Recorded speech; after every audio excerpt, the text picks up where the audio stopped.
Halo teman-teman sedama semuanya. Sebelumnya, Sekyotu Namo Buddhaya. Di sini saya dan teman-teman saya yang berjumlahkan 4 orang, yaitu saya sendiri Agustio, Natasha Hendripo, Nining Puji Lestari, dan Rohadi Teguh Sentoso akan menjelaskan sarana dan prasarana puja dan doa dalam agama Buddha. Sarana dan prasarana. Sikap batin dalam melaksanakan puja. Puja dapat dilaksanakan secara perorangan atau kelompok. Maka yang melaksanakan puja perlu mempersiapkan batinnya untuk dipusatkan kepada objek tertinggi, yaitu Triratna, Buddha, Dhamma, dan Sangha. Buddha dihormati sebagai objek tertinggi karena kata Buddha yang dimaksud adalah mencakup pengertian pencapaian penerangan sempurna. Buddha adalah penemu jalan kesucian, guru, dan penunjuk jalan kesucian. Dhamma dihormati sebagai objek tertinggi, sebagai kebenaran mutlak yang telah ditemukan oleh Buddha. Dhamma adalah jalan kesucian itu sendiri.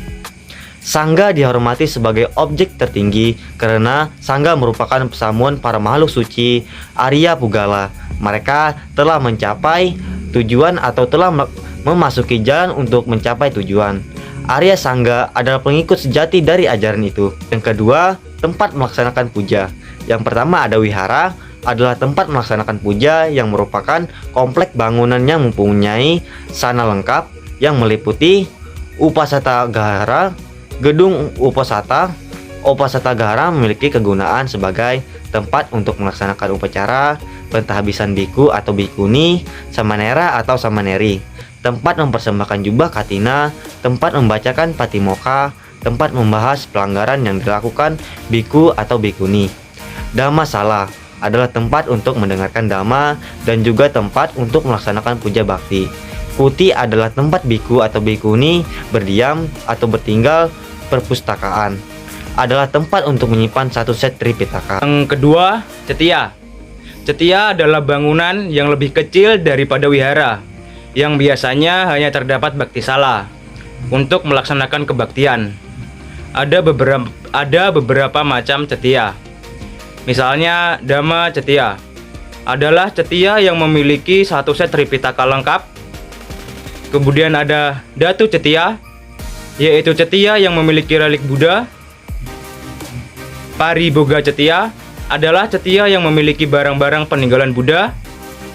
Dan ada Udesika Cetya, adalah cetya yang hanya memiliki gambar Buddha ataupun rupang Buddha. Yang ketiga, altar.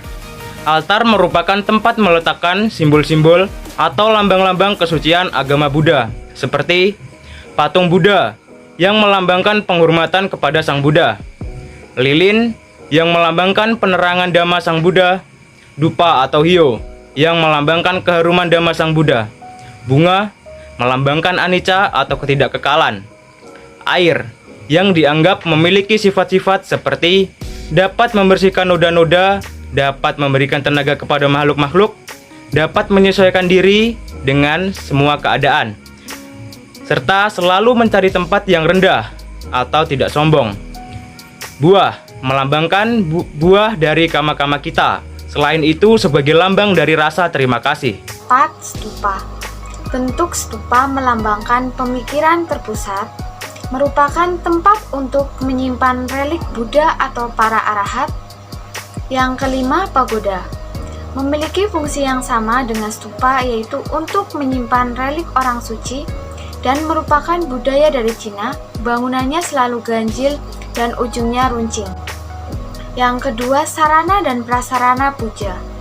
Yang pertama, sikap batin dalam melaksanakan puja. Puja dapat dilaksanakan secara perseorangan atau kelompok.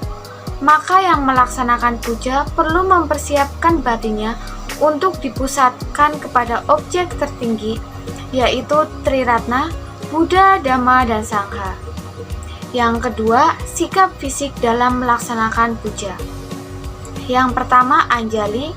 Yang kedua, Namaskara. Dan yang ketiga, Padakhina. Yang B, persembahan. Persembahan puja yang pertama, lilin. Yang kedua, dupa atau bio. Yang ketiga, bunga. Yang keempat, air. Dan yang kelima, parita. Berikutnya ada benda persembahan pada altar serta maknanya. Yang pertama ada rupang Buddha. Rupang Buddha dikatakan sebagai lambang penghormatan kita terhadap Sang Buddha, juga sebagai objek meditasi. Bayangkan jika di altar tidak ada rupang Buddha ataupun objek gambar meditasi Buddha, maka kita akan melakukan penghormatan kepada siapa? Yang kedua, ada lilin. Lilin dilambangkan penerangan bagi batin kita yang dipenuhi oleh kekotoran batin. Berikutnya ada hyo atau dupa yang melambangkan keharuman akan kebajikan. Berikutnya ada air yang dilambangkan sebagai kerendahan hati, kesucian, dan penyesuaian diri kita terhadap lingkungan.